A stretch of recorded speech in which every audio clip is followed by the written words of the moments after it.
know why he's not on the screen. He's... Where the heck are you, Marsupial? Hey, Fizchozo. And I'm Batman. How are you guys doing? There he is. I see him in the audience now. Get up on stage. Hey. Hey, there you are. There you are. Hold on.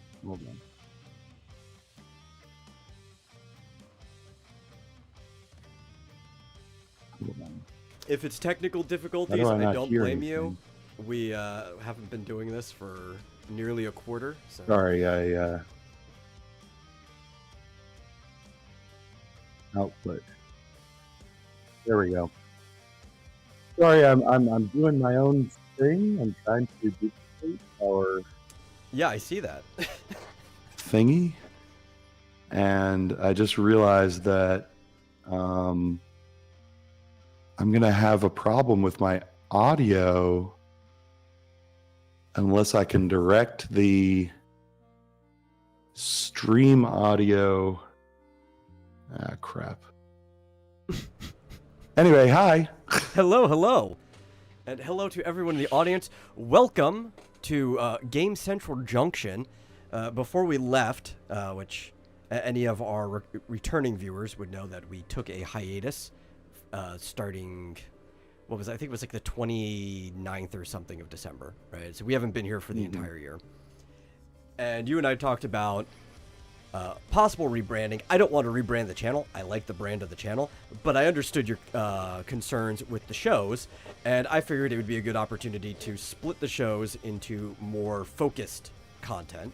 So here is our show about all things play, you know, games, whether it's video, tabletop, you know, card games, TTRPGs, board games, doesn't matter. Toys, collectibles, we sometimes talk about Lego, whatever. That's what this show's about. So welcome everybody here. I am your host, The Metal, and joining me is my co-host, Marsupial Gamer, who is currently fiddling around with some type of, I don't know, board. I'm playing with Rumble Studio, trying to broadcast on my channels, but I realized that it's not going to. Well, maybe it will be. Let me. Yeah, maybe this will work. Maybe. I don't think that the problem is I don't think the audio is going to match the video the way Probably I'm doing not. it. I might have to rethink this. In fact, let me. How do I? God, yeah. You know, you could maybe always, tonight was because I don't have the chat on the screen anymore. I'm getting rid of the visual chat. I will probably have other pop-ups on the side. I just don't have the boxes set up. I kind of rushed to get everything ready last night. So you could always just capture the Discord screen directly. Yeah, I could do that. Yeah, I suppose I could.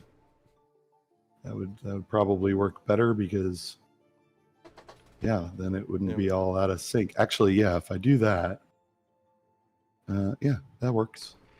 But Mr. Squeakers is here too, in the audience and also on the using the relay chat. And let's see. Let me catch up with the chat while you're doing that, right? I'm Batman says gamers rise up. Yes. Say OG GG. I agree. We're in the second coming, the final second coming. There's been a lot of kind of preemptive Gamergate 2s that people have tried to declare, but this one actually seems like one. He also says Gamergate 2 at war with TDW and Matt Walsh. I'm sure we'll get into that a little bit, especially because we probably have at least slightly differing opinions on this stuff. Fizchozo says, if you can't believe, I have thought of 2 potential solutions to the animation is just for kids mindset. Well, good luck with that, because that's really hard to change people's mind. You have to solve that culturally. That's a tough thing to do. Hit it with the next generation. You probably weren't going to change the old people's minds. Yeah. Yeah. Well, Yeah, we'll just stick with this for now. It's not it's ugly. It's not pretty, but what are you gonna do? Hey, Yeah. it looks good on the actual Vomitorium channel. Oh yeah. I told you in the messages you'd get what I meant, but I actually got the train to move because in Yeah. OBS it's on 3 different layers, so I can actually have this train scroll by. Yeah, that's pretty awesome. And I Very have cool. all the assets set on their own layers in the like Photoshop file, so I could go and just like change what sprites or anything on there. I could add more people on the train, more video game characters, whatever, as things go along. Mm-hmm. But Yeah, I can at least show, well, if I don't have it maximized, I can at least show what we look like on our channel, on my channel. Mhm. Something like that. Something. But at any rate, I guess to update I know our I'm returning skirting viewers it all up. that Thursdays will be our gaming show, the one that we're watching now. You won't get to know the title of the Monday show until it is Monday and we're ready to do it. But the Monday show will be our, I guess, less interactive media show, the one with movies, TV series, animations, things like that. If we do talk about comics, books, anything else in that thing, it'll probably be in that show. Yeah. Mondays. Well, and Thursdays. we're sticking to what, video games and tabletop and that sort of Yeah, thing. that's the show. This is all things like gaming and play. If for some reason we end up wanting to talk about toys, we could talk about toys on this channel too, or not the channel, the show. We can talk about anything on this channel. Yeah. Cool. Yeah. So, it's been a while. We've missed Yeah. literally everything from the start of this year, so we could talk about anything, but there's definitely prescient things that you were kind of hinting at when you were promoting the show for the day. So if you want to kick that off, you can. I don't know what you're talking about. Nothing happened today. Yeah, there was a video yesterday. Hold on one second. Let me make sure there's nothing. That's weird. I had a bit of an audio glitch there. There was a video yesterday put out by Matt Walsh of the Daily Wire that I thought was pretty cool. I watched the whole thing, and is that on your end, or What are you hearing? oh no, you know what it is? There's people screaming outside, like screaming at the top of it. I think it's kids. Well, I'm like, luckily, what we is that can't hear noise? so. Yeah, sorry. Good. Sorry. Yeah. I'll ignore it. Now that I know what it is, I can ignore it. Yeah, which I watched, and I thought, oh, that's so cool that finally sort of mainstream news, conservative news is like talking about Gamergate or talking about similar stuff that gamers have been talking about for the last 10 years. I thought that was pretty cool, but Doesn't that, apparently like, some other people didn't think it was very cool. there's a lot of things that can make you feel old. The fact that Gamergate 2 is coming around right about the 10th anniversary of Gamergate 1, that's something that makes me feel old. Yeah, really. I know it's crazy. I have to think back, and it's like, because I remember the first game developer conference I ever went to was 2015, and it's like, I can't believe that was 9 years ago. It's like, what the fuck? What happened? Crazy. Well, you know what they say, August never ends. Mm-hmm. I don't know what that means. It's a Gamergate thing. Oh, okay. Yeah. So, because I have to remember, because actually, it's a funny thing. It's also my and Peach's anniversary was March 2nd, the anniversary of the first time we ever met. March 2nd at GDC. So, yeah, so I guess the problem people were having, obviously, it's sort of a Johnny-come-lately situation where it's like, yeah, we've been talking about this. And Matt Walsh was like, it's finally getting attention. And it's like, Yeah. Where have we been for the last 10 years? Well, Um, I will say Matt Walsh, specifically when it comes to video game related stuff, is kind of a grifter. Uh, yeah. remember, we talked about this, I think, like Yeah. 6 months ago or whatever, when he was going on again about like violent video games and where like video games aren't even worth being a hobby or anything. And people are allowed to change Hmm. their minds. Just it does seem like it was still pretty recent that he had the opposite opinion than what he's throwing out right now. Yeah. Yeah.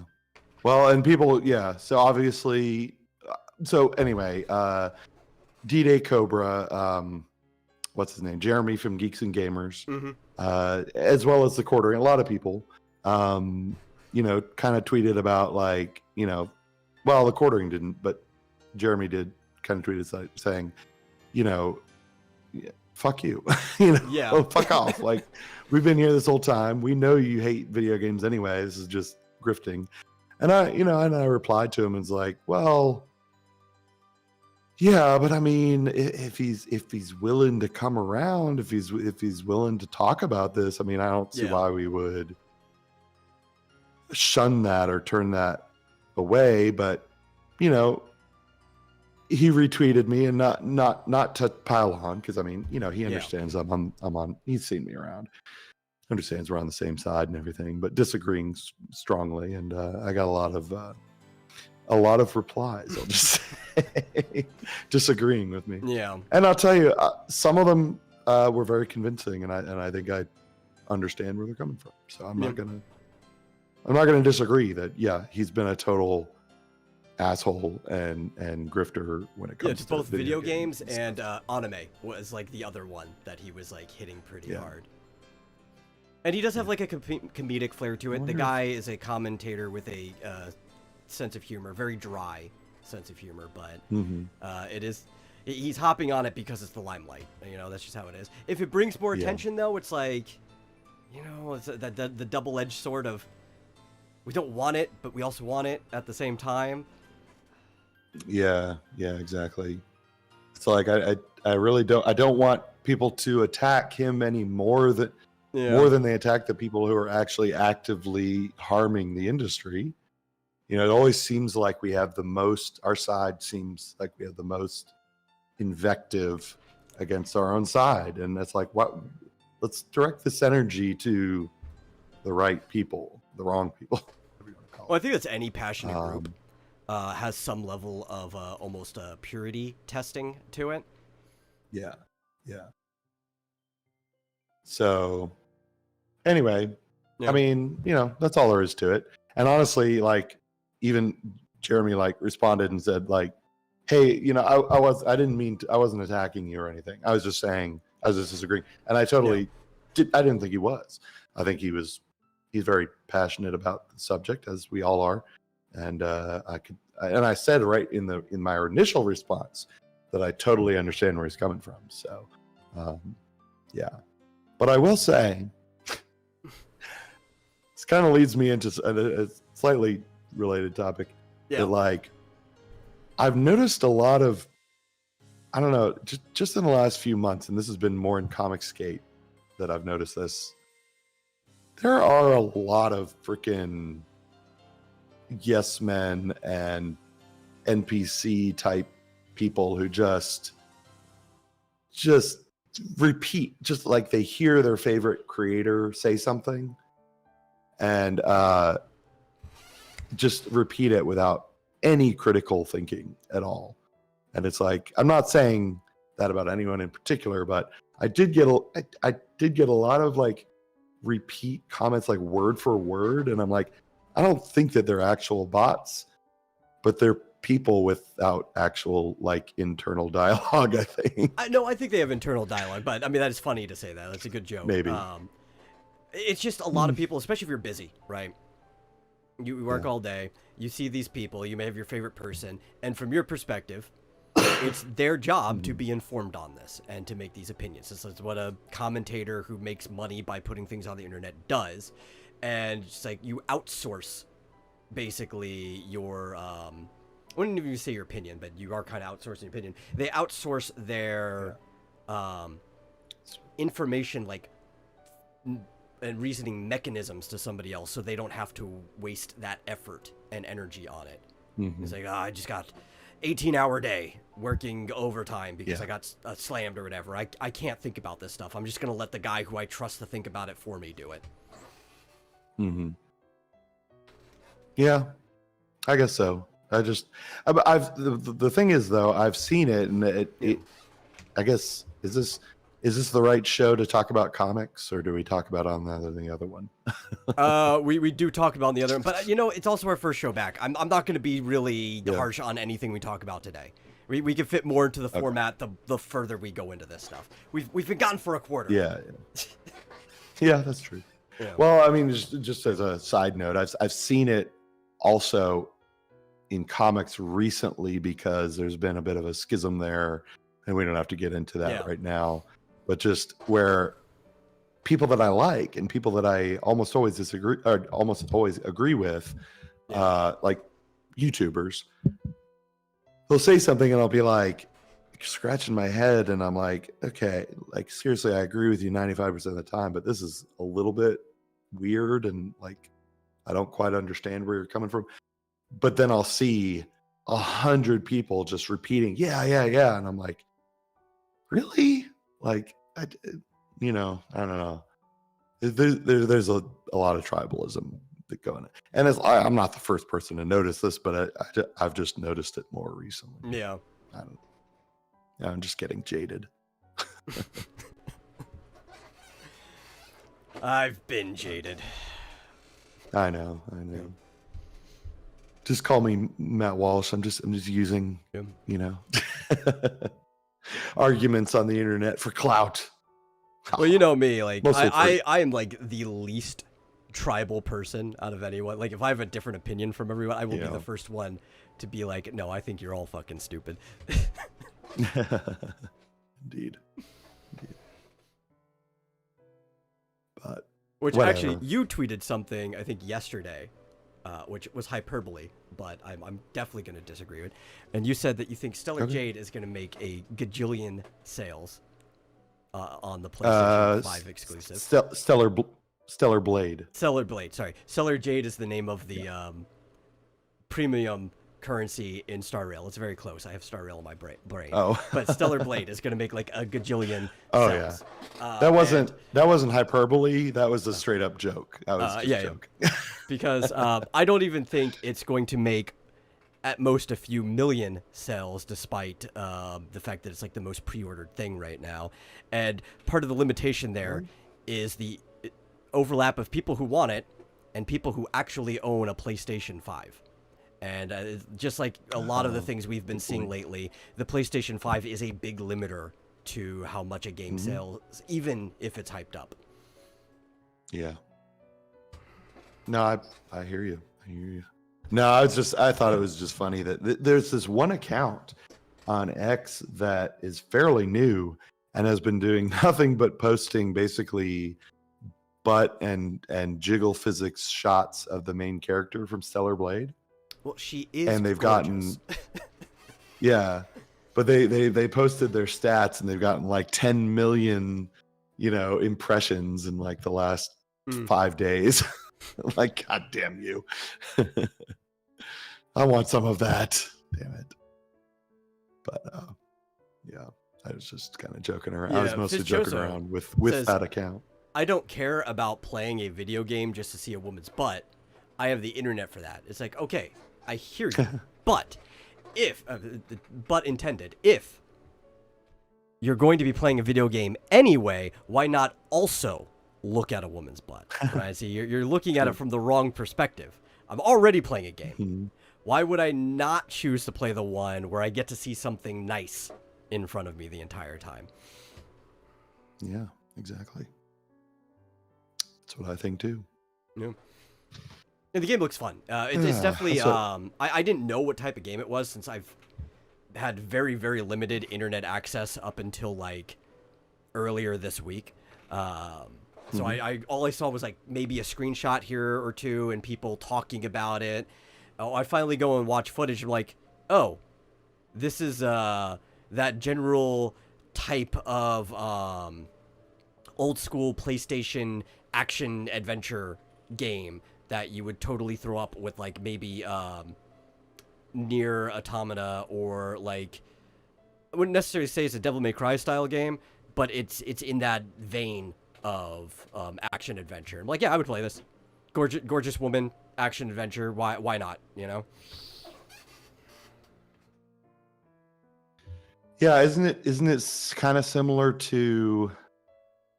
Well, I was going to say Final Fantasy, but no, it's not like at all turn-based, right? No. So, I mean, I don't know what. Yeah, it's just it's an action adventure. Would it be an action role-playing game? There's probably some role-playing elements to it, but I would probably just firmly put it in action adventure. Yeah. No, I just think it's funny to share pictures of the hot protagonist. The best one I saw was she was climbing a ladder. And I'm like, man, I wish Snake looked this good climbing a ladder. And as soon as she made it to the top, she slid back down, and it was the sexiest slide down a ladder pose I think I've ever seen in a video game. Yeah. That was, some pretty good physics there. Physics, in quotes. I'm just retweeting or tweeting out the show, the Vomitorium show, not my channel. I'm just testing things out. Hey, I don't care where the metrics are, if it's split between everything. I just care that people are watching the show. Yeah. That's kind of always been my mentality when it came to it. Yeah. I thought I'd try out, like, since, a lot of stuff has happened since December, including the debut of Rumble Studio, which I think is pretty cool. I haven't heard of this. Worked pretty well. Oh, you haven't? No. You know where I got it from? Where? Strangely enough, it was Scott Adams who I saw started using it. Because I guess he had a lot of trouble. I don't know what he was using before. He was probably using StreamYard or something. But the cool thing about it, well, other than the fact that for some reason it didn't want to connect to my Kick channel, but it can multi-stream to like all the things, like an insane number of channels, including locals. So that's pretty cool. I think that's cool. Reasonably, it's probably just a fork of OBS, if you think about it, since OBS is open source. Well, but it's web-based. You have to go to the website. Oh, yeah, but I mean, you could still use the... I don't know, it could be a fork of something else either, but I doubt they came up with their own studio. But yeah, but you could take OBS and you could run it through a website if you wanted to. Like, it's not like you could. Oh, interesting. Yeah. I don't know, I have to look into it. This is yeah. The only downside right now. Oh, really? Yeah. Well, the only downside is I don't believe. Wait, maybe I'm wrong about that. Yeah, actually, manage participants. It looks like. Whoops. Put my thingy on the wrong screen. Oh, I can't click it while I'm sharing screen. Anyway, I'll have to see if you can bring people in like StreamYard. Like, I have a feeling if you... I was reading through, because this is the first time I've ever tried it. Obviously, you can share your screen, and I can even bring myself up, like in the corner. So I can basically use it for game streaming if I want. I don't think it has overlays. That's one downside. So it does seem more like things like StreamYard or Restream's Studio. Yeah, it's not OBS. Yeah. Definitely not as flexible as OBS. But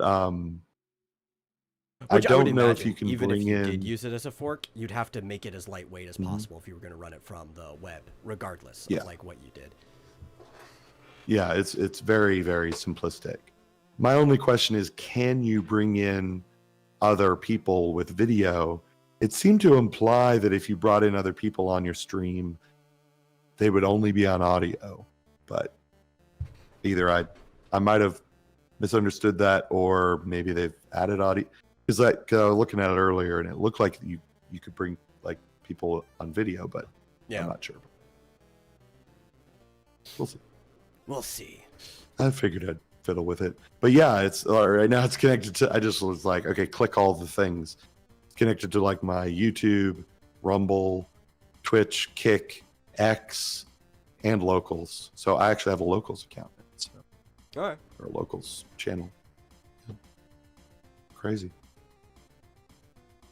No stream.me. I don't know why. Just kidding. Stream.me. I don't think that site exists anymore. There's a lot of sites that don't exist anymore. I was on live streaming like really, really early on when they were doing it. And I remember being on both literally where the word came from, livestream.com, which is one of the earliest live streaming sites, and Ustream. Those were like the two that I was using like really early. I remember Ustream. Yeah. Yeah. Remember that.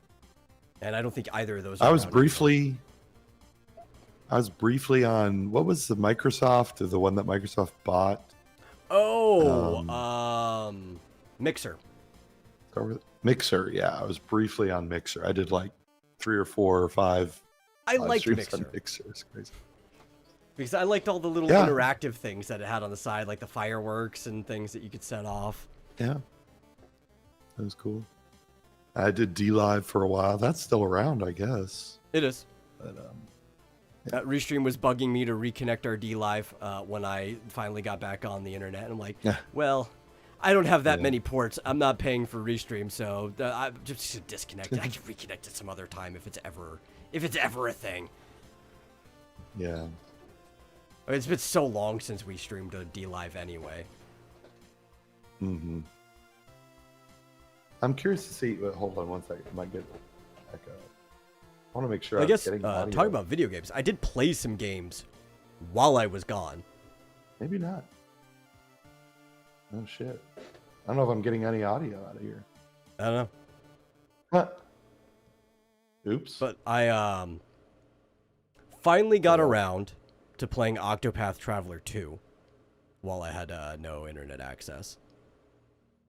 And I have to say, I pretty much enjoyed it as much as I liked the first one. I've spent maybe 70 hours in the game, and I still can't tell which one I like more.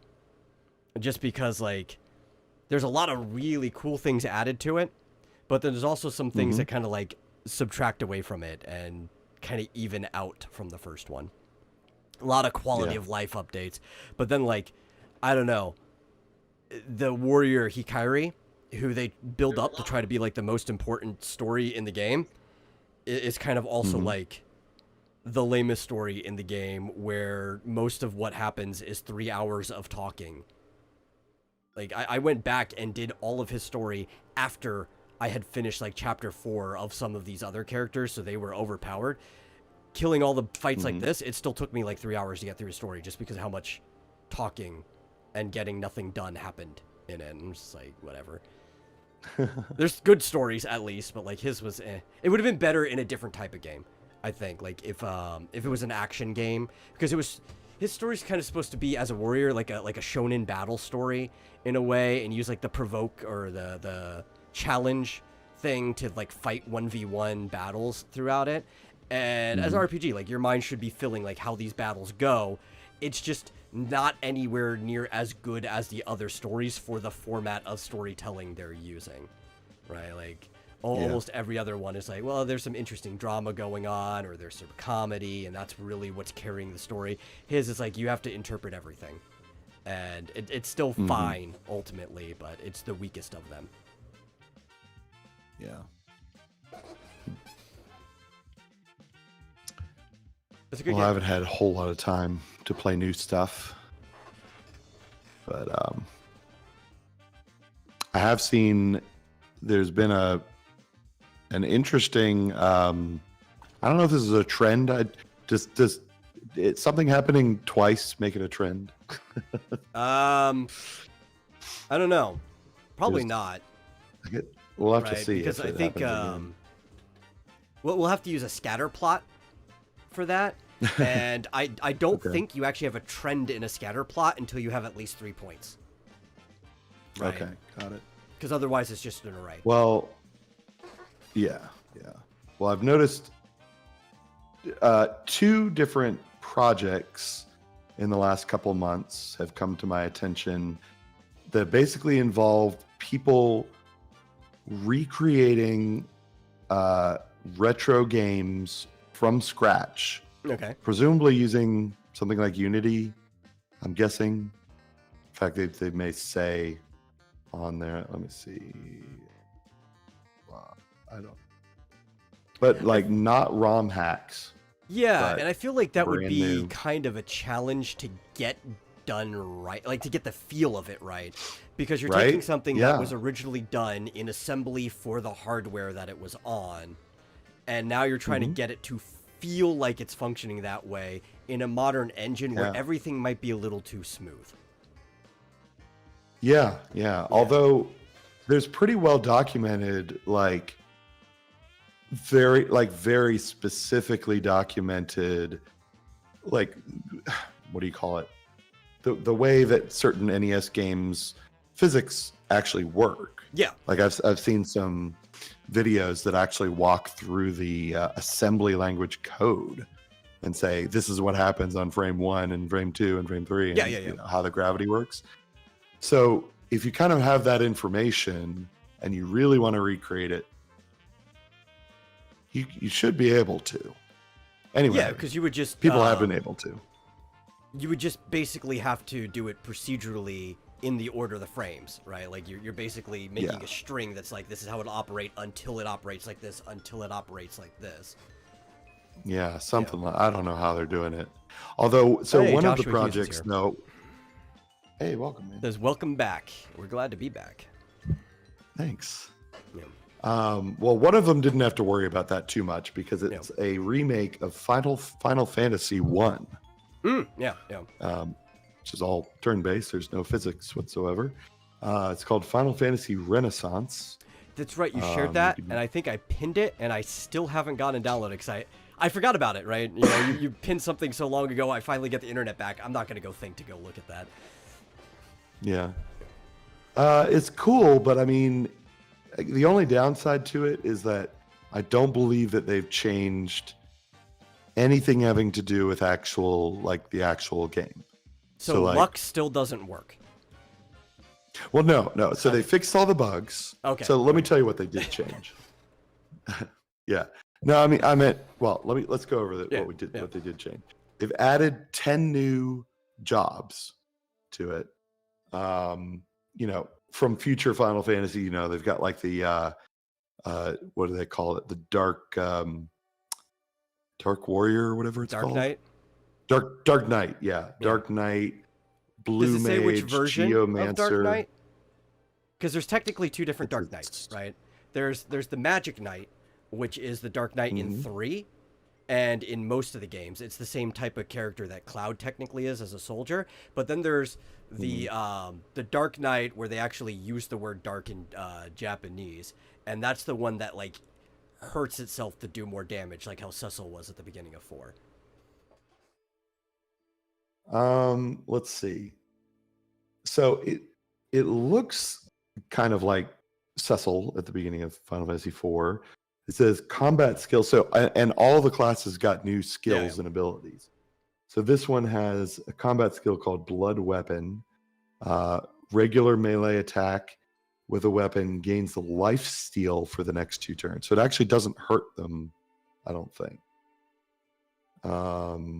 So it has Shadow HP drain as a stat on there, basically. I guess so, yeah. I don't know which type that is. I think they kind of made up their own thing. Yeah, they probably tried to fuse the two together because, like, one of the big problems on why it became a same class is due to localization. Because technically, the more recurring one should be called Dark Magic Knight, and it was called that because it's a knight that uses dark magic or black magic. They're translated the same, so you could call it like Black Knight and Dark Knight as 2 different ones, but it's kind of just become the same job. Yeah, and this one can use apparently some new black magic spells. Yeah. But they added, I can actually read them. They're all right here. It's got Time Mage, Green Mage, Blue Mage, Dancer, Trainer, Geomancer, Evoker, Lancer, Bard, and Dark. those are all your options. Well, plus Green Warrior Mage is Thief, Monk. weird to have in there, and also Time Mage, because Green Mage and Time Mage normally don't exist in the same game, and that's because Time Magic is kind of taking like some things from black, some things from white, and green is mostly supportive, which sometimes has some of the Time Magic that would otherwise be in white. So that's just a weird choice to have both of them in the same game. Yeah, so the Green Mage can use some protective white magic spells. Yeah. They can remove any status effects, and they apparently damage the enemy with the status effects that they remove from your party. So that's kind of interesting.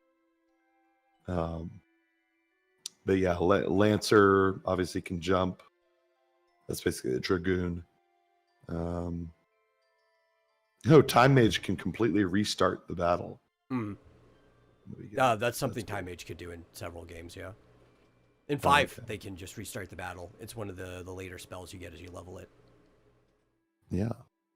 But so, I mean, that's pretty much, and so that, and they fixed all the bugs. So, like, there's no spells that do nothing or stats that do nothing. Yeah. Usually there is intertwined. There was a lot of spells that needed luck as a stat, and because luck didn't work, those spells didn't work. Like, go use Dark. Right. And never blind anything. Yeah, that's I always got used to just not even bothering with like removing Dark because it didn't seem to do anything. Yeah. But other than that, like the whole rest of the game is the same as far as I can tell. Like I don't think there's new areas, there's no new bosses or anything. If like they managed to basically retrofit the Dawn of Souls bonus dungeons into the game, because there's like these side dungeons where you can fight like the fiends and stuff from the other games, like Echidna's one of the side bosses you can fight. Yeah, I love those, and those were really big. Like those dungeons, yeah, some of them were huge. I remember one of them literally had since the 4 fiends come from the first game, one of the dungeons you fought the 4 fiends from 4. Oh yeah. See, that's what I would. If they're still working on it, they could just add that. They should. I think they should. Yeah, they should either add that, and or add whole new sections of the game. If they can, I mean, why not? That would be awesome. But the other one, which actually did go crazy with it, was a complete remake of Adventure of Link. Oh, okay. Zelda 2. And that one did have to deal with physics. But I mean, from what I saw, it looks pretty solid. Like, it looks like it plays just like the original. Yeah, that would actually be a tough one, too, right? Like, obviously, you go in, like what you said, you can just find out what the actual fall rate is. But Link felt a little floaty in that game. Like, he didn't fall fast. So, like, getting it just right to where you don't feel too floaty, but you don't just sink straight to the ground after falling, you know. Yeah, it looks like they got it spot on, just like perfect. And I mean, even like when he jumps and lands, like he kind of bends his knees and kind of goes down when he lands and stuff like that. It looks perfect. But like, it's insane. I gotta play this game on stream. It's crazy. Like, whole new areas, just completely like, what do you call it? Remixed world. New abilities, new spells, new bosses, new like these side quests, and it's just insane. I'm like, oh my god, they like totally redid this game. Like, if this is just a complete reimagining. Like even the first, like the palace that you start at where the princess is like asleep, there's like maybe even 2 different dungeons like underneath that. So like you go one to the right and you go down and like you're in this whole other palace, and then you go left and there's this whole other area. It's like, oh my god. You know, the funny thing is, like, talking about this is something that I've seriously considered trying to do myself, is like finding an old game like, man, I wish somebody would just make this game again, but like newer and Yeah. functioning. And I'm like, man, I could do that. I could learn everything I needed to learn. But the problem is with everything else I'm already doing, would I really want to take the time to sit there and do that in secret without telling anybody? Well, it's not like you could monetize it. I mean, Exactly. both of these, you have to join the Discord just to get the link to download it because they're not putting it out there because you know what Nintendo would do. Well, also the ones But, that I like- want to do are basically not Nintendo anyway, right? Like I would have the interest in doing like these games that basically got left to dust, and it's like even hard to get even ROMs for them or anything anymore. Like basically you would have to be doing guesswork for a lot of the ones that I would want to have done. Sure. Yeah. Well, I'd love to do just like, either like the SSI Gold Box games, the old Dungeons and Dragons games, or the old Ultimas or something. But this game it's crazy. Actually, you can go see like a full playthrough in many, many episodes on what's that guy's name? Jared? Is that his name? Pro Jared? The guy who had like the Pro Jared, yeah. Pro Jared was playing it. And there's like one part where you get like you can upgrade your sword, like it gets longer and it can penetrate enemies that you never could defeat before, like the armored Tektites and things like that. You can now defeat once you get that sword pretty late in the game. You get like a 9th level and a 9th container for your hearts and your magic. And you eventually get the ability to like gradually restore your magic, like if you don't use it for a while. It's like crazy. a MP regen type thing. Yeah. Right. See, what I would like in that same vein type of game is somebody to make an actual like functioning version of Faxanadu. Ooh. Yeah. That would be good. Because, the original version doesn't exactly function. That is one of the buggiest games I've ever played. Yeah. And the controls, like, they were really funky. Not intuitive. I remember the beginning. Yeah, well, like in the beginning, there's like this bridge where there's enemies, like right in the beginning part where you're like still in town. Yeah. And I always had trouble like jumping over them because of jumping. Oh, yeah, like the little spiked things. They almost look like spinies from Mario or whatever, and you have to get over them. Yeah. Yeah. I always get hit by them because I'm like, I can't figure out this jumping. It's just, the physics was really weird. Yeah, that'd be cool. Yeah, it's because like a lot of older games, they didn't have what I would call restrictions on their physics, right? Where if you were already jumped, unrealistically, you could move your momentum in midair. That game wasn't one of those. That game, if you weren't already moving and you jumped, you could not start moving in midair. So you had to basically at least take a step before you jumped.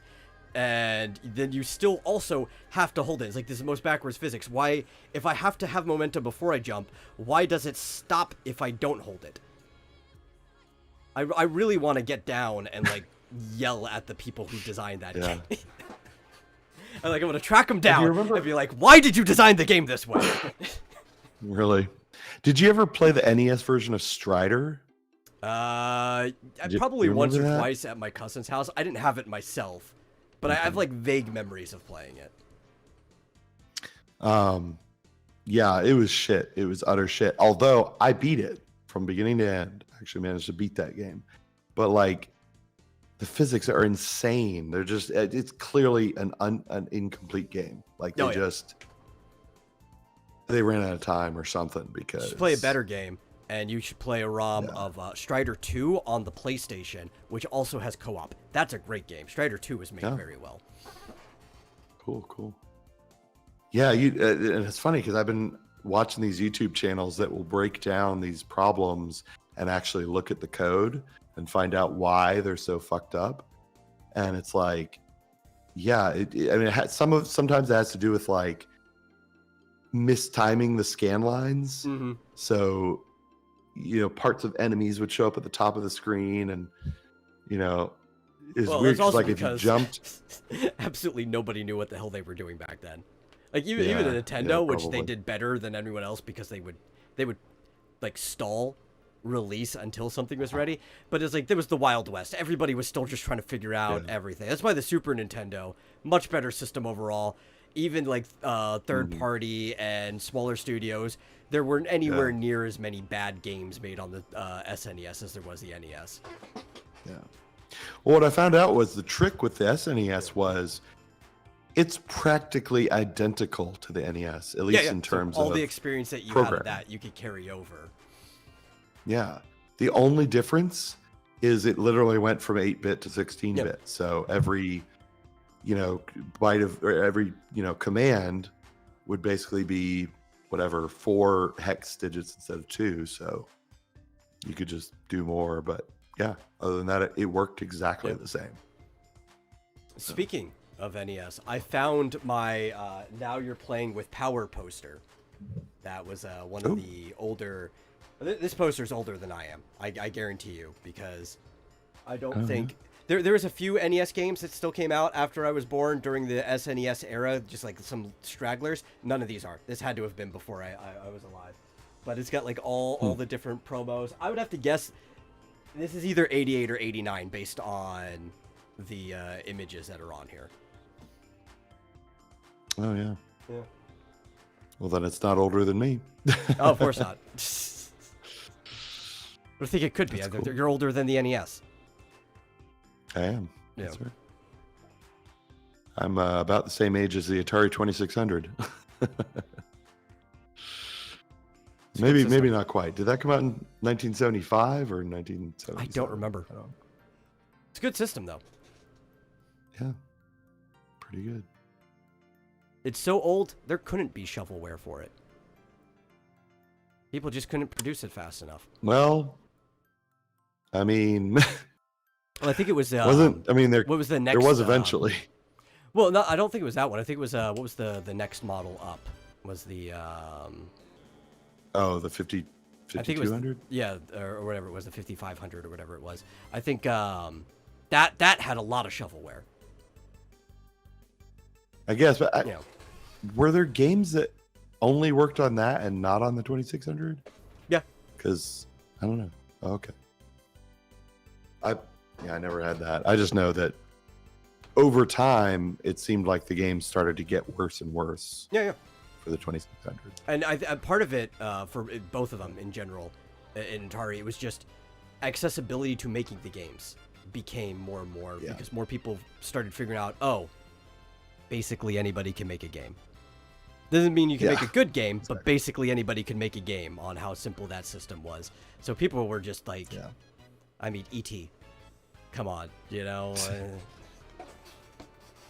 Who made E.T.? I mean, it's funny because like people blame that one game for like the fall of the entire industry, and it's like, man, I feel bad for the person who made it. I do too. Or studio. Yeah. I used to. I think they take it in stride though, because I remember seeing an interview, like way back. I can't remember the names of anybody who was in it, but I remember seeing an interview, and it's kind of like one of those like things about where infamy kind of just becomes fame, right? Like it kind of just like transfers over.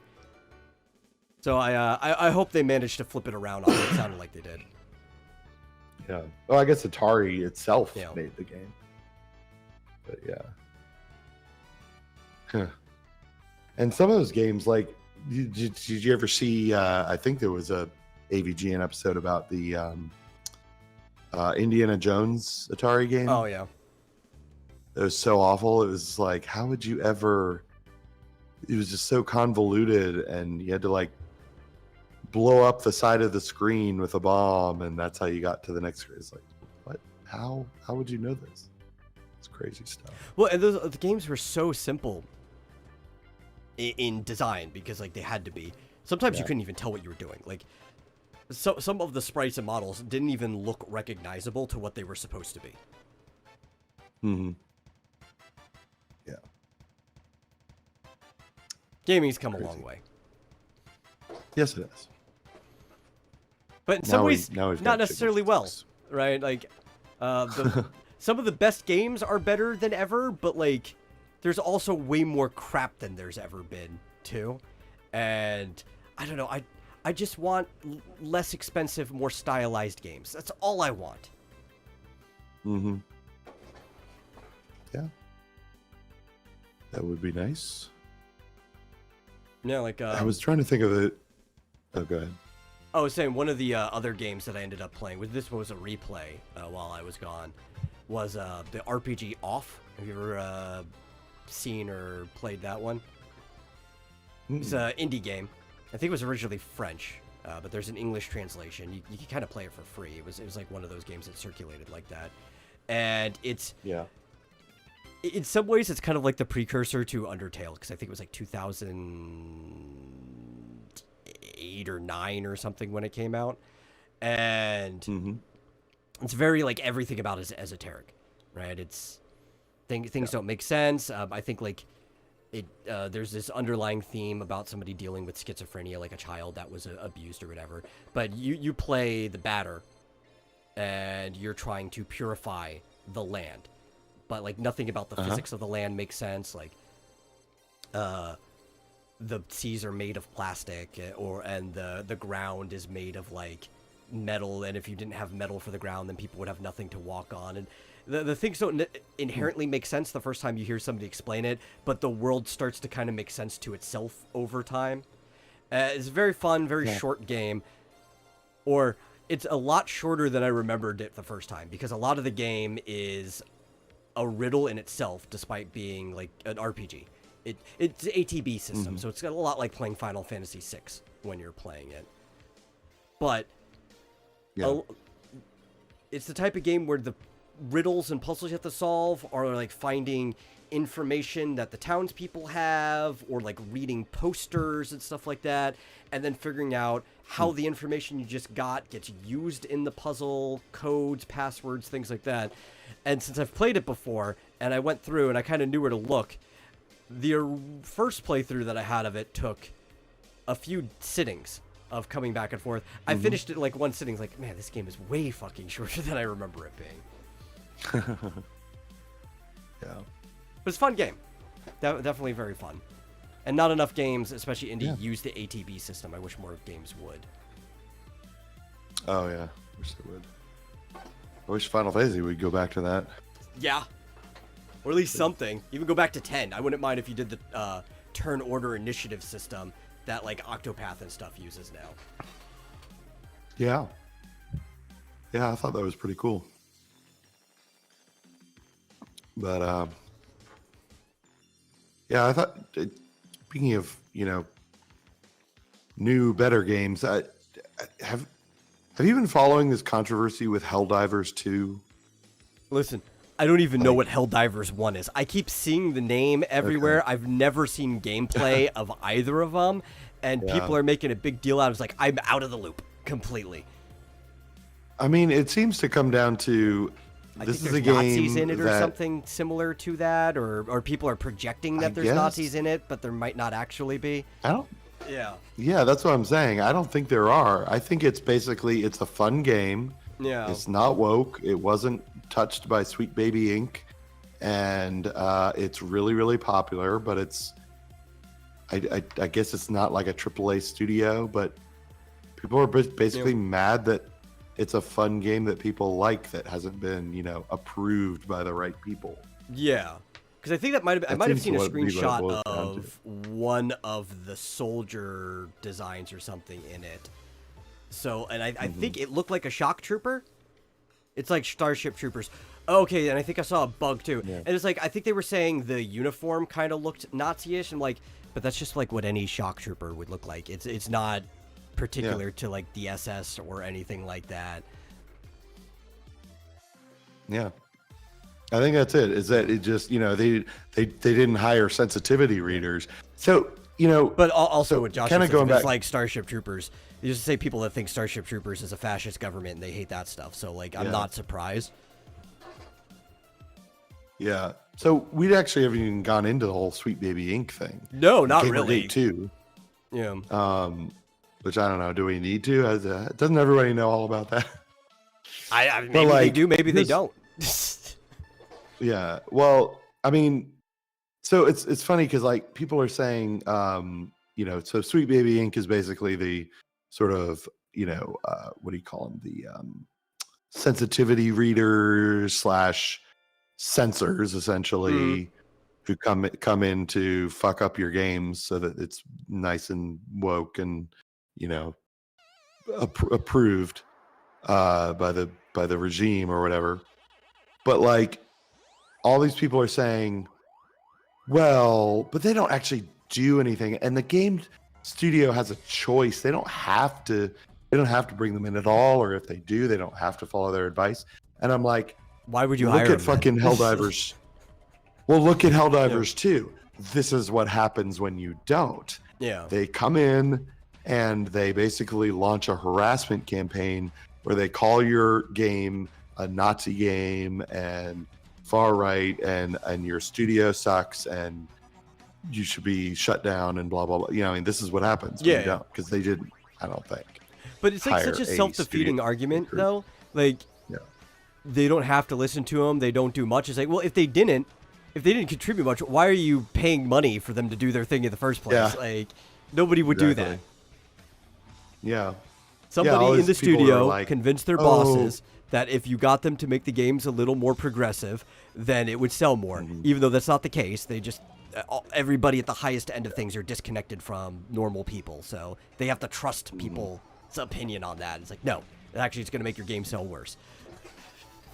Well, plus, like, if they're just involved in, like, story elements and dialogue and stuff like that, don't you have full-time writers on staff? Why aren't you trusting the people that you hired to So make I've actually a good heard a reason for that. story? Right. And it's one of the reasons why not only are you getting more development teams, like outside contracts, involved in making these larger games instead of just trying to make your studio bigger or handling everything in-house, but also why, like, you might outsource a lot of the writing when you've got like a tighter deadline, especially to these sensitivity readers. And it's because of here in the States, the way the tax codes are set up now. And for certain things, it's actually started in the Obama era, but it's actually something that happened with Trump. And for these larger projects, you actually have to set everything up, the budgeting for the taxes, over like 5 or longer year periods. But when you're dealing with these outside contractors and not your personal employees, everything's handled right there and then.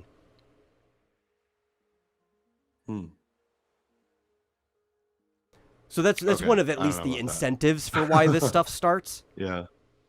Okay. Everything obviously gets out Well- of hand and takes its own direction after that. Yeah. Yeah. Well, regardless, it just doesn't. Yeah. I mean, and you can see where, Helldivers is so popular, partly because, it's not like the studio come out there and said, we're not influenced by Sweet Baby Inc. We did not bring them in or anyone else. But people basically figured it out one way or the other. And it's just, and the whole, this is a Nazi game or whatever, because people recognize that as bullshit, Yeah. they end up buying it almost as a protest. Like, I mean, Hogwarts Legacy, totally woke game. I bought it anyway, frankly, out of spite. I hardly ever play it, although Peach actually loves that game. She plays it all the time. And there's nothing wrong with it. I mean, there's like there's some crazy woke shit in it, but it doesn't actually ruin the game. It's actually Yeah, like a really game good. could be at least progressive. I think if something got too woke, Yeah. it actually would ruin it, because you just can't make a good story if you do that. But even if you're just It doesn't really progressive, as long as the game's still fun, it doesn't actually matter at the end of the day. Yeah. I mean, there's stuff in there that doesn't make any sense at all, because it's Yeah. supposed to take place in the 1800s in Europe, and it's literally like, I don't know, downtown New York or something. Yeah. I mean, just the level of forced diversity is insane. Well, there's also certain things that just doesn't make But- sense. Not just from that part of the setting, but the other part. Like, I remember there was something about like a trans character or something like that, and like, why would Yeah. this be a problem in the wizarding world when you could literally like concoct a potion or find some type of spell or something and just change Yeah. your sex actually, to Yeah. like biologically down Yeah. to the molecular level? You are the other sex. Like, it just doesn't work in the Yeah. setting so much. Or at least, yeah, or at least take Polyjuice Potion all the time. every or so something. I often. don't know. Yeah, it's like But like, oh, yeah. like your So, stress but relief day or honestly, something. yeah. But to be perfectly honest, they kind of did it right. Like, okay, we're gonna have a super, like, almost lore-breaking level of diversity, Yeah. but we're really not going to make a big deal out of it, and they really don't. So it's like, Yeah. if you're just playing the game, it honestly didn't bother me at all. I'm just Yeah. like, every once in a while, I'd be like, dang, doesn't really look like 18th or 19th century Europe very Yeah. much, but I don't care. I'm having too much fun, I flinging don't think it spells would and bother stuff. me It's either. like, My whole reason Yeah. for not getting it is like the game didn't look fun for what like I'm looking for to a game. But if I did look fun to me, Yeah. I don't think that part would have actually bothered me so much. yeah, Yeah. it didn't really. I mean, I'm serious when I say I probably wouldn't have bought it if it weren't for the backlash. I totally bought it out of spite. And I played it and I had fun playing it, but it's just not typically my kind of game. But yeah, it's all right. But it's funny because, like, nowadays, I'm not gonna. I don't know. That was a special thing, and I was just having fun. I'm not gonna go buy Helldivers because it doesn't look interesting to me. Well, At all. yeah, but I think it's done really. If it's a really Starship well. Trooper like thing, what's the gameplay? Is it like a third or first person shooter or? I think it's like a first-person shooter. Yeah. Um, Because I do like Starship Troopers. yeah. I'll tell you one thing that I bet has contributed to the success is that, if I'm not mistaken, I think it's only like $35. Yeah. That Like, would probably it help. seemed- It's third person, even Yeah. better. I actually prefer third person Third person. shooters to first person. I do like FPSs, but Yeah. third person shooters are so fun. My favorite shooter ever is, I would say, mostly a third person shooter where you can go in scope for certain things first person. And that's Jet Force Gemini on the Nintendo 64 by Rare. Mm-hmm. I don't know, maybe it's, I'll give it a check. Apparently sold 3 million units as of March 4th. Is the first one But, good? Does anybody know that? Because I would rather start at the beginning if I did ever get into it. I could probably get the first one on sale or something. I didn't even know there was this. Oh, this is the first time I'm hearing about it. That's why series. Yeah. I'm trying to find. It's not. That's interesting. So, for the past 7 days, it's not in the top. Wait. Followers. Oh no! Wait. This isn't sales. I don't know. I'm looking on SteamDB. Fischoso asks, were third-person shooters better before Gears of War? Yes and no. It just depends on, like, what game you're talking about. Some were better, some were worse. I think it's the same now, too. I mean, in fact, you could say the same about Gears of War. There are Gears of War that are better and worse than the other ones. So, Yeah. I don't know. I like third-person So, yeah. shooters. It's just confirmed. It's $40 on Steam. So it's like everything else is like 60 or 70 nowadays. So that's, Yeah, dude, $40 is like buying a like a 3DS game. I'd take that. yeah, I was exactly. comfortable paying for 3DS games at $40. Mm-hmm. You know what else came out since we were last on the air? Oh, You want to talk about Power Helldiver. World?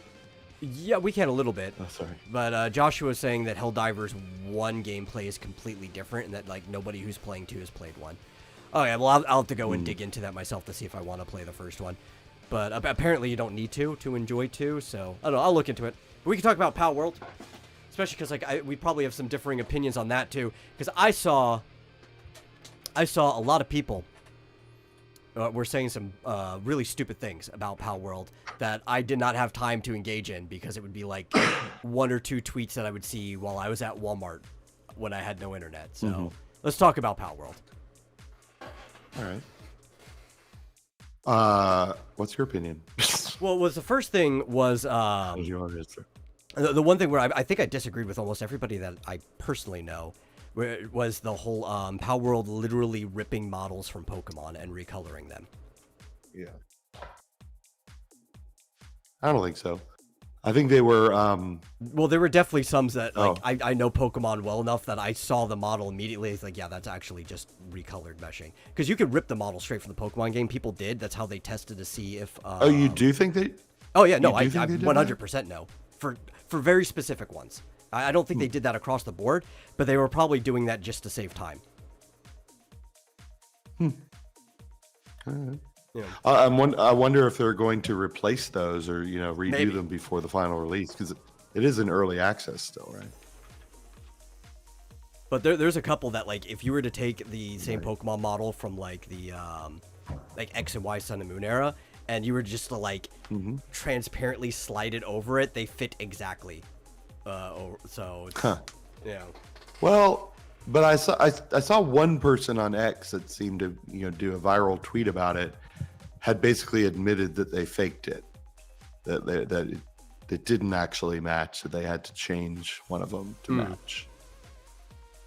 But that doesn't mean you're wrong. But I know there was a lot of bullshit going around. Yeah, in both directions too. Like I'm kind of glad I wasn't there because I didn't want to have to like jump in and start yelling about things. But like a lot of the stuff I saw like made me want to jump in and start yelling about things. Yeah. You're out here tweeting about Digimon and shit. I was happy. I was going through my like Yeah. 1500 episode anime arc, and Yeah. I was like, yeah, you stay above the fray. yeah. Be a Digibro. Oh, actually, there's some stuff I want to talk about with Digimon because it's technically video game related, but we could do that after that. Toy and video game related. Because it's the 25th anniversary of Digimon. Oh, cool. Yeah. Well, what's weird about this is that they showed, like, they had the preview of Pal World months before it was released. And Yes. I thought, it seemed to me like everyone was like, oh, cool. It's a total ripoff of Pokemon, but it's Yeah, and there's everybody also seemed cool with guns. it at the time, That's right? awesome. Like, I Right, swear, right? I saw some stuff that they at least did some altering to it, but there was like a couple Pokemon that's like, that's literally just like, what's his name, Electro-Wire or whatever, Raichu like the with a gun evolved or something. well, there was, like a Raichu with a gun, but there was also one that was like the evolved stage of Electabuzz, but like they added 2 tails and stuff to it, right? Like, Yeah. it was, the base was pretty much the same, but then they added stuff. It's like, yeah, totally. This is just a rip-off of Pokemon. Like, in every direction, but they're also, it's a first-person shooter.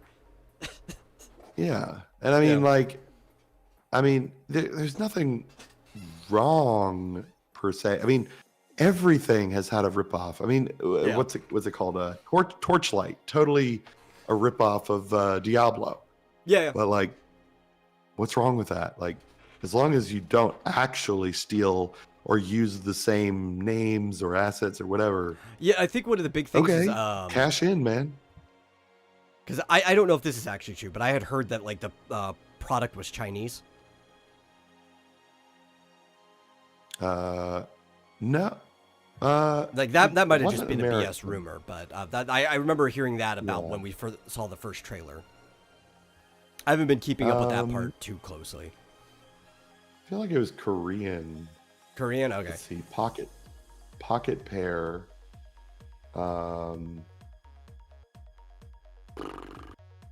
Organization. Pocket Fizz Pair is saying it's location. Japanese, he thinks. No, it's Japanese. Okay. Yeah, it's in Okay. Tokyo. If it was Chinese, then that would have led a little more credibility to Yeah. stealing assets, because a lot of Chinese developers do. That's not as common in Japanese, but that's also because if they were stealing assets, they'd get slapped with some type of fine or Oh something. yeah, I mean, it's like Nintendo's right there. Yeah. They Yeah. could totally sue them, and they haven't. So it's like, I I get the feeling that Nintendo was just like, skirting the line, but just, It's don't probably go like far enough overboard. that we probably couldn't get away with it in court if we tried to do anything. Yeah, it's different enough, and they didn't actually call it Pikachu, so it's like, okay. I don't know. People just went nuts about it. Honestly, I think it's just because it was successful. Probably. It was just like Mr. Squeaker says the Japanese copyright laws seem to be the most aggressive. They are very, very aggressive, but that's also because in the laws themselves, there's already tons of leniencies. So everything's like really specific. And if you cross the line, it's like, well, we gave you all the leniency in the world. Okay, get with the program. Yeah. But it was just weird to me because I remember sort of the first looks at it or the first trailer or whatever it was, and everyone was like, "Oh, this looks so cool." And then it came out, and it seemed like half the people were like, "Oh, this is terrible. It's just like everything that's wrong with the universe." Yeah. I mean, I think it was because, as it turned out, it was a pretty good game. And it's like, I think if it had been shit, nobody would have cared. Yeah. Or if it had been mediocre. When we were covering it when it was new and everybody was covering it, and we watched the trailer, I felt like I was going through a fever dream. Especially like we went through it. It's like, okay, the Pokemon with guns part was crazy enough, but I think at one point it looks like it was like the intro to Black Ops. We're waking up on the table and then everything was like, what am I watching? I know, right? It's kind of surreal. Yeah.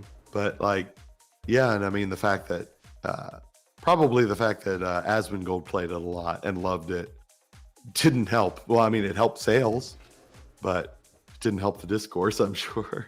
Probably not. So, yeah, people have a irrational hatred of Asmongold for various reasons. Oh, yeah. But I don't know. It looks cool. Again, it's like it's a Pokemon-like game, so I've never been real big on Pokemon, so I'm not going to play it, but it looks cool. It looks fun. People who like that. I like Pokemon. Finding I ways just to don't break think it. I have a desire to play a first-person shooter Pokemon game, like, at all. It's not a first-person shooter. Oh, the trailer made it's it a look like third it person. was. I mean, third person's a little more appetizing, but I just don't think... When we take the third or first out, I don't think I have a desire to play a shooter Pokemon game at all. Even though I do tend to like third-person shooters. I'm just like... I don't want to worry about having to catch monsters or whatever while I'm also shooting them. That just doesn't seem like it goes... I already hate Pokemon Go. Like, I want a turn-based RPG if I'm catching these things. Yeah, it kind of looks like a little bit like Monster Hunter. Yeah. You know, it's kind of got those aspects. Yeah, Mr. Squeaker says finding ways to break it are about as fun as the game itself. Yeah, it's early access. It's buggy.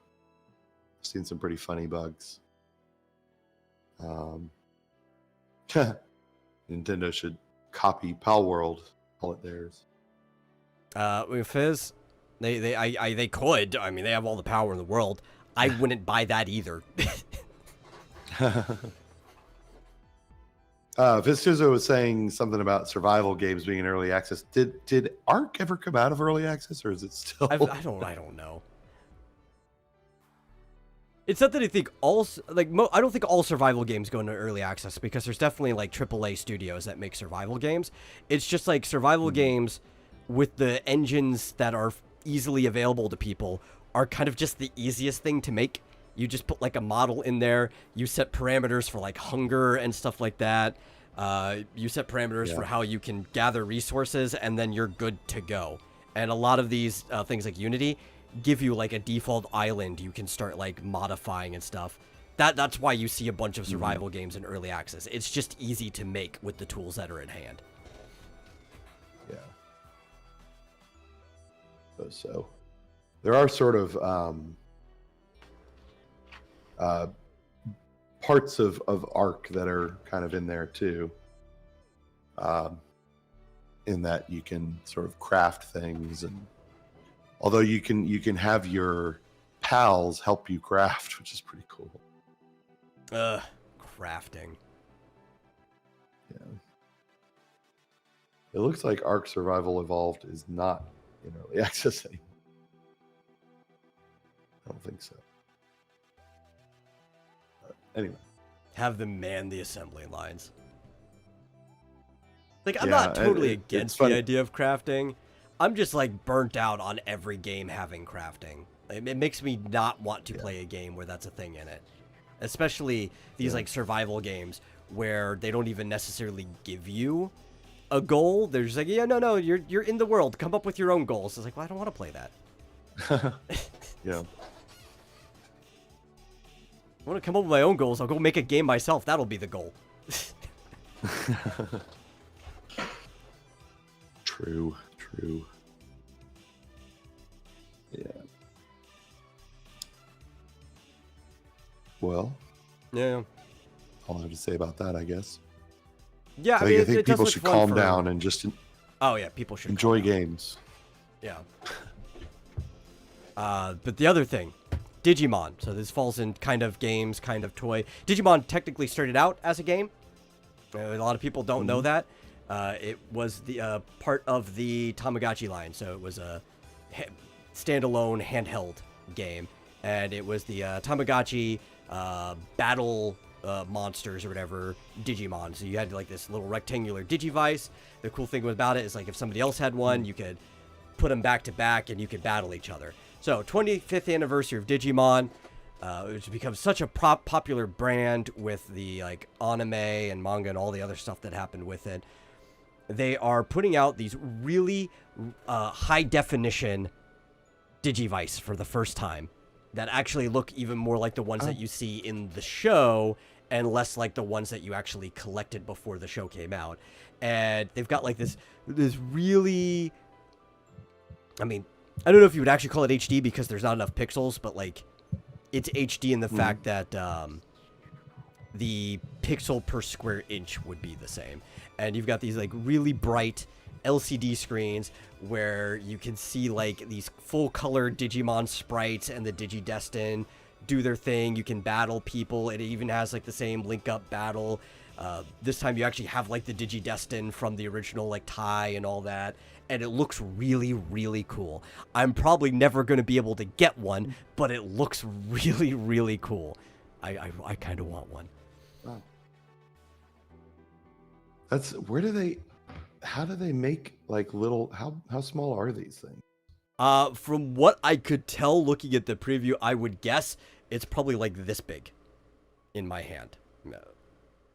Oh yeah. Yeah. It's probably Is there, smaller than like- my wallet. What is it called? I'll have to look. I think I have a retweeted it. name? Let me go to my profile. But you probably It's, find it just by but they're typing called- 25th anniversary Digivice or something. Digivice. Oh, there. Digimon Digivice 25th Color Evolution. And it looks amazing. And it plays the Japanese theme for the show, Butterfly, when you boot it up, which is kind of cool. I was never a super fan of Butterfly. It's a good song. But because I was raised on the American version of the series, the song Digimon Digital Monsters, which also plays every single time they Digivolve. I like this series, but I don't know. Maybe on the show movie show that we're doing on Monday, I might make some complaints about a series that I like a lot.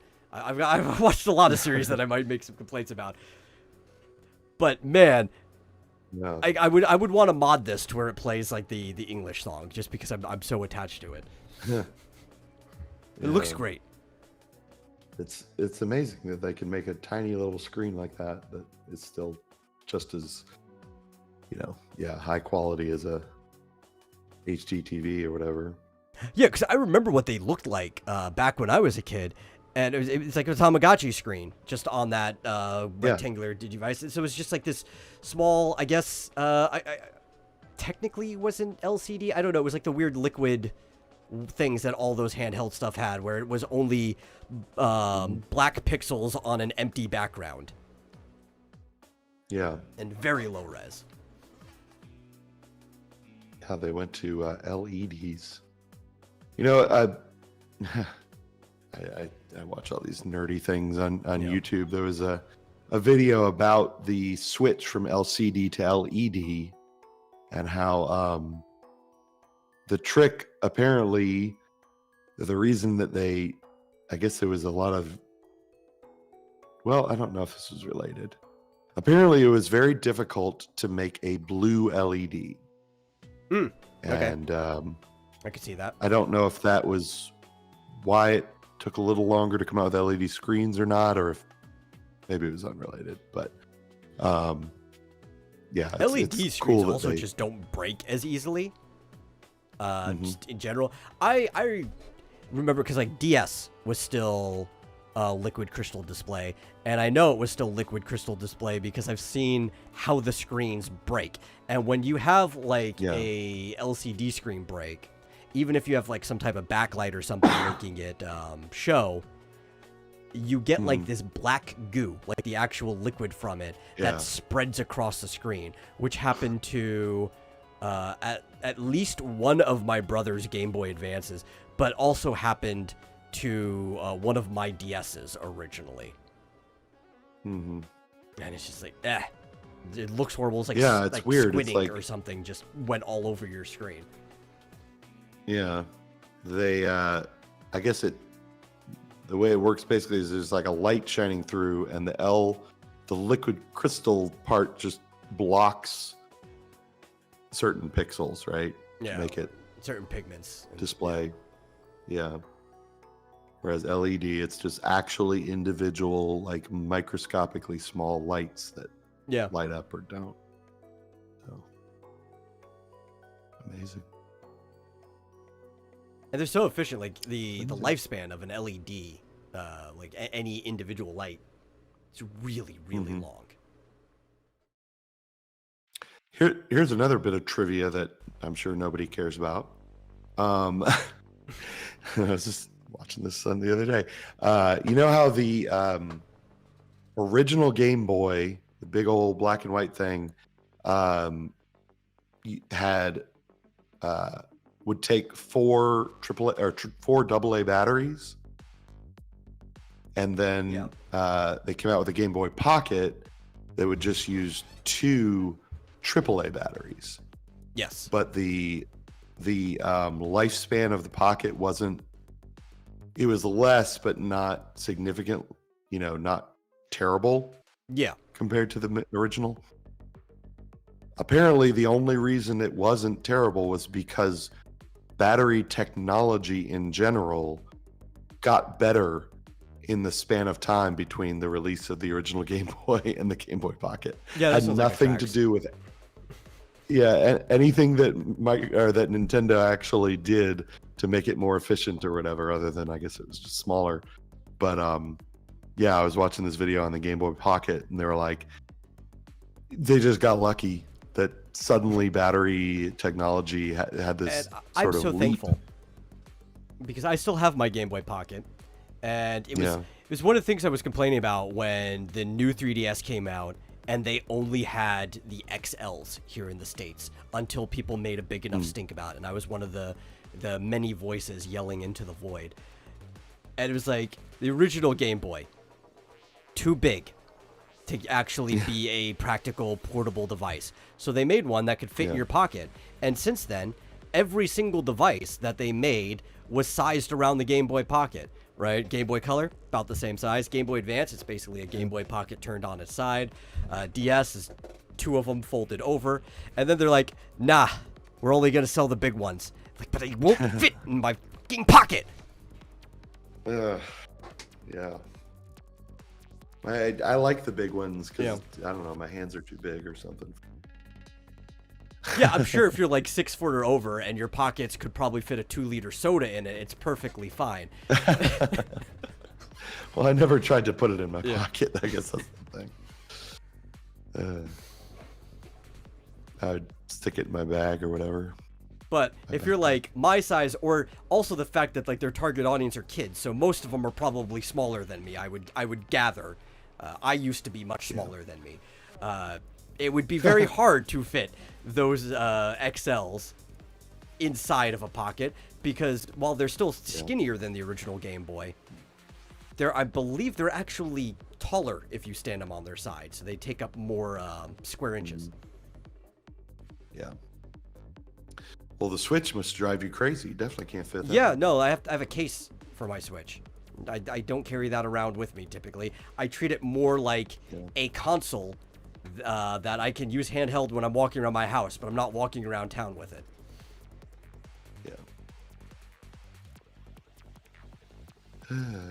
Yeah. Anyway, I'm full of crazy trivia today. Crazy trivia. I'm just trying to think of what else, because we're nearing the end if we're sticking to our original hour and a half that we were doing. But there's still 5 minutes or 4 at this point. Just seems like we were out for about 2.5 months. What are we missing? I don't know. Squeaker says he had a Game Boy Color. Yeah, the Game Boy Colors were a lot smaller than the original Game Boy too. I had one of those. I never had a Pocket, but I had the Color. The Game Boy Color was the same size of noticeably. the Pocket in height. It was thicker though because the battery section kind of like wedged out a little bit because they went back to AA. Right. Yeah. That's right. Okay. Well, I don't know. There's been a ton of stuff happening. There's definitely Mario stuff that was announced. Because it was Mario Day on the. I'm trying to remember. Well, what was it? I retweeted a lot of them. Well, Luigi's Mansion 2. I feel like that had already been announced. It was. But maybe they didn't know like when it was actually happening. Yeah. There's a date now, and it's June 27th. So that's probably what they were announcing is the actual date. Yeah. I'll tell you what. I haven't bought it yet, but the Final Fantasy VII Rebirth demo is amazing. It's so much better than the Final Fantasy VII remake. And I don't know exactly why. It just is. It's better. So I actually found out something cool. It's not enough to make me want to play either remake or Rebirth, but I have been playing Ever Crisis because of when I was a little more interested in anyway. And I found out that the guy who's the current director of the Final Fantasy VII kind of remake spin-off franchise stuff. So he handles remake, Rebirth, Ever Crisis, and any other media that's going on there, is also the same guy that made my favorite Square mobile game, Mobius Final Fantasy, which is probably why I've been enjoying Ever Crisis so much. It's very fun. I vastly prefer it to the remake because it's mostly still a turn-based RPG. That's cool. Yeah, I'll tell you, the Rebirth is they seem to, I guess it's not turn-based, but I don't know. There's a lot of menuing if you're playing it properly. There is, yeah. Like a lot of people compare it to Kingdom Hearts. It's like, no, Kingdom Hearts does not have that much menuing in it. Yeah, I guess I like menuing. I like menuing too. If you like menuing in a game that is kind of actiony but still slow because it's all menuing, you should play the Dot Hack series. The Dot Hack series is almost all menuing. It is menuing the game. There's more menuing in it than playing Final Fantasy. You will think it's like there's a Fairly Odd Parents bit where they go to Escalator Land. It's like, when do we get to the ride? This is the ride. You're gonna be like, when do I get to play the game? You're playing it. Menuing is the game. That's right. Oh, they also announced. I guess they announced the release date of Thousand Year Door. Yes, which I think is already out, isn't it? Let me look. Is it? I have it retweeted. No. I think reviewers got early access to it, but it's not going to come out till the 23rd of May. Because I've already been seeing gameplay screenshots, and a lot of times reviewers get that early. Oh, wow. We need to be seen as a credible network. You get more people in here, get us watching in regular. I want review copies, damn it. Right? That's right. We'll give you the actual facts about the game. Okay, so build us up so I can play games for free. Yeah. Sounds good. Retweet us and stuff. Yeah. There was something else. What was it? Was that a game that just released? Mr. Squeaker says, too many menus. I'd play Eve if I want to play a bunch of menus and spreadsheets. So I genuinely like the Dot Hack series. I still need to get the GU kind of like remaster that added that fourth volume epilogue on the Switch. Because I do like Dot Hack. Like, that's on my list of things to get.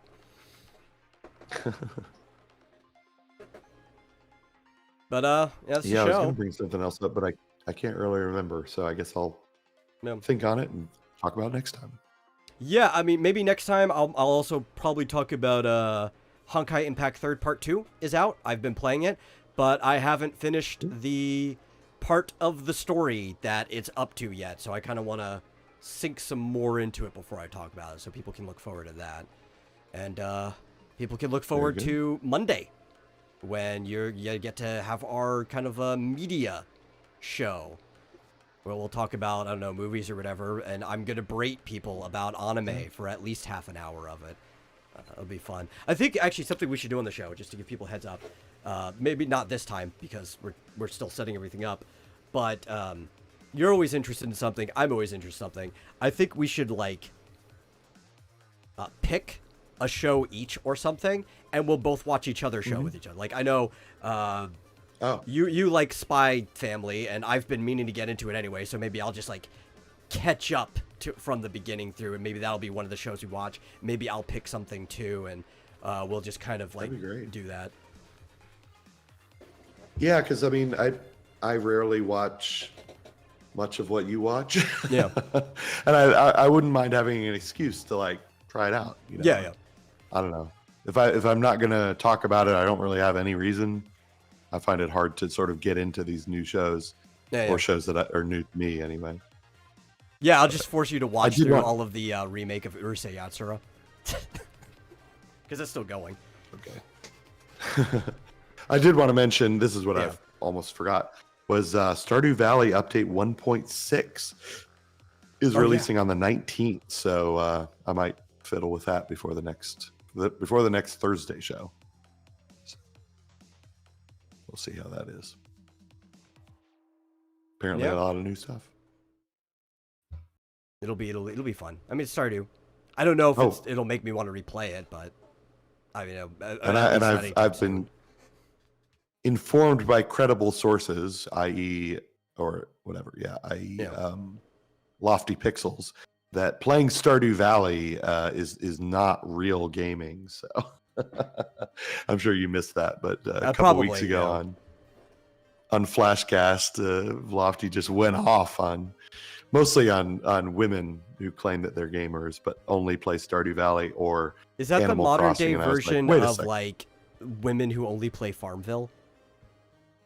I guess, yeah, apparently. I mean, I agree that if you only play Candy Crush, you're not exactly a gamer, but I mean, I stood up for the Farmville crowd. I'm like, listen, some of these people, even though their game is kind of lame in my opinion, are more hardcore gamers than most of you. They've spent like 1,500 hours in this game, okay? Yeah, and untold amounts of money probably. Yeah. Plus, I might have said the same about Animal Crossing until I actually tried it. Yeah. And at least New Leaf was freaking awesome, so. Yeah. Gotta say. But I guess we'll say also hi to Mike Walters, who showed up right as we're ending. So hi and bye. Perfect. Yeah. Perfect time. And I guess, we'll see you guys then. Movie nights are moved to Saturday now, just because, like, I would rather that be on the weekend. Whatever. Yeah. So, there's going to be one already set up. You can check the Discord. And we'll see you guys then. See ya.